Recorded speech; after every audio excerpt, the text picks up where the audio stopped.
They'll be calling you a radical. We're here at the Trinity Church to the great Alexander Hamilton's resting place, his grave.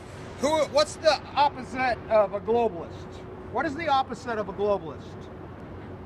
The greatest anti-globalist in human history. So they want to take him off the 10. Not my words. Who is the greatest patriot in American history? Who is all of New York, the greatest New Yorker who ever lived? Not my words, George Washington's words. Not my words, Abraham Lincoln's words. Not my words, McKinley's words. I'm the great tariff president, boom. What's the Tariff Act of 1789? We had a debt in the colonial time that we owed, bigger per capita than even today. Sound familiar? How did we cured that debt like that? How? That guy. Right around the corner, we'll go over to the customs house. The first 8 employees of the United States government, the Coast Guard. Were they blocking cocaine cowboys? Sugar wars? What were they blocking? These terrorists? What were they blocking? Yeah, the English terrorists called the East India Company. Cheap Chinese goods. Read it. Incentivized buying homemade. Paid off the debt. Oh, he was a central banker, so you can throw the baby out with the bathwater. Yeah, the Fed's out of control. It needs to end. And Rand, if he saw, look, he said over and over and over, this country cannot have debt. We have to hit a clean rating because, what's his great quote? It is naive to think that our shores will not be attacked for our vast natural resources. We must have an A credit rating, so there's going to come a time we're going to have to fight a war to protect our natural resources. Oh, did that happen? They floated up the Potomac in 1812. 1 up by sea, 2 up by jet stream. Fukushima, the new war. They're back, the British invasion, and I don't mean Yoko and the Beatles. So, we're going to do... Leave Margaret Thatcher in her grave in England. Leave Hamilton on the 10. Do we need a woman on a piece of currency? Absolutely. Let's make a new currency, a $200 bill. Who do you think we should put on the $200? Rosa? I'm all for Rosa Parks. What about Sacagawea? Susan B. Anthony would be great. Even that connected oligarch Pocahontas. I'd go for that. You know, there's plenty of great females in American history, not the one they made up. Betsy Ross was a fairy tale. Come on. No, this guy was very real. He was amazing. So he was the bastard child of Scottish royalty. So they're going to turn the American currency into the pound. And it's just like, let's go to the gold standard. Who invented the gold standard? Who invented the gold standard? The Queen and her inbred cousin in Russia. Sound familiar, Putin? So I'm going to paint. So leave him on the 10. We'll make a new bill called the $200 bill, and we'll put one of these historic great women on it that, in the spirit of Warhol. Now, when the Fed prints money, which he said no debt, I mean, kicking the can of limits, they slice it up, right? So I'm going to make my print of the new $10 bill right now, and then we'll slice it up later. So,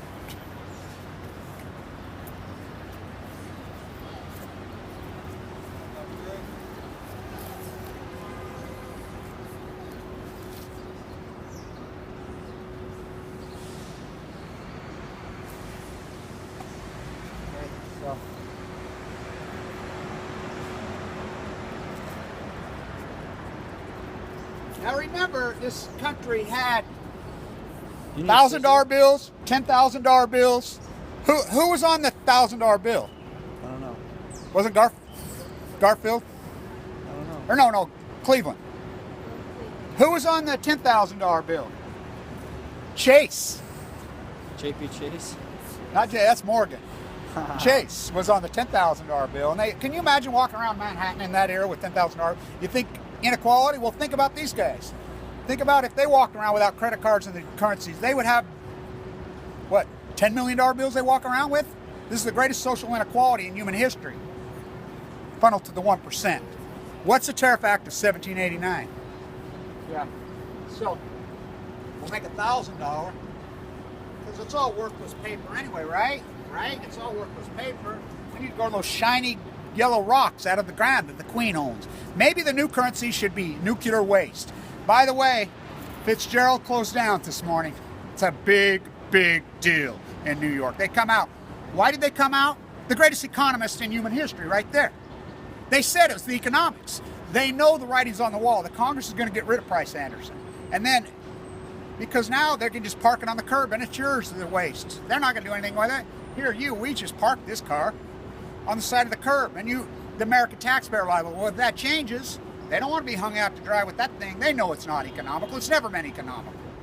So, it's just another weapon. Gotta make depleted uranium shells. Yeah, that stuff's worth a lot of money. So we can spray white phosphorus on our own men. Yep.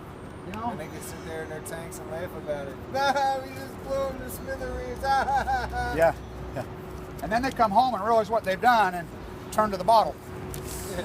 And blow their own heads off. Go ask a Nam vet. Go ask a Korean War vet if you don't think. And a bag of Depends. The new pound. Yeah. So.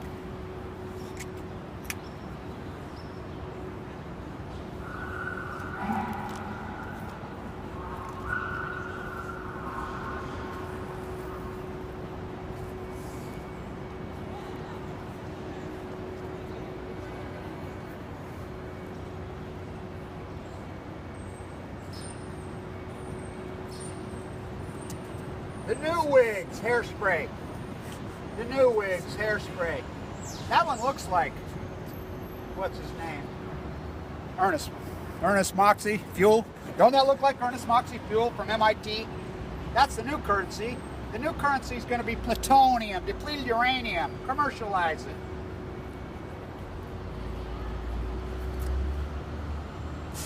In the Queen we trust. Oh, we got the bell. How great. Well, anyway, we'll continue this. You see the John. I'll work on these things and we'll cut them up. You know, so we're here. He's under attack. Leave the great Alexander Hamilton. Leave him on the 10. He's under attack. The Tariff Act of 1789. You know, we throw the baby out with the bathwater. Now we go to Ayn Rand. I came over here for years. I used to do lectures. Say, look, the city was rolling in his grave when the debt was 8 trillion. When the debt was 5 trillion. What is it now? Yeah, and that's not counting off balance sheet. Yeah, off balance sheet. I mean, the anti-globalist, the greatest anti-globalist in human history is Alexander Hamilton. There's a reason McKinley, let's take an assassinated president, for I am the great tariff president on this tariff platform. Let's take an assassinated United States president, let's take his name off the mountain with an executive order. Executive orders aren't legal, right? That's not what Hamilton said they weren't. I don't believe in federal government. Well, that's all right. But look, if you go to Hamilton's thesis, think though, what was his line of any government? He said, the first duty is justice. You know, so it's really not whether you believe in a federal government, you're not believing in it. It's about fairness and justice. It's about the reality. You got $18 trillion in debt. You don't think you got part of that debt? Oh, you live in this world. You can guarantee. Look what things cost. By the way, the cheapest beet juice in the country, of all things, now you can't make this up, the cheapest beet juice in the country is in Manhattan. Serious. $5 for a juice. The rest of the country, they'll charge you $15 if you can even find them. Of course, beers ain't so cheap here. So, anyway, stand tuning. It's a big deal. The reactor in upstate, Indian Point next, they're all going down, but we've got to deal with the no-wastes. Long live Hamilton, leaving on the 10. Make a new currency. Maybe a $200 bill. Stand tuning.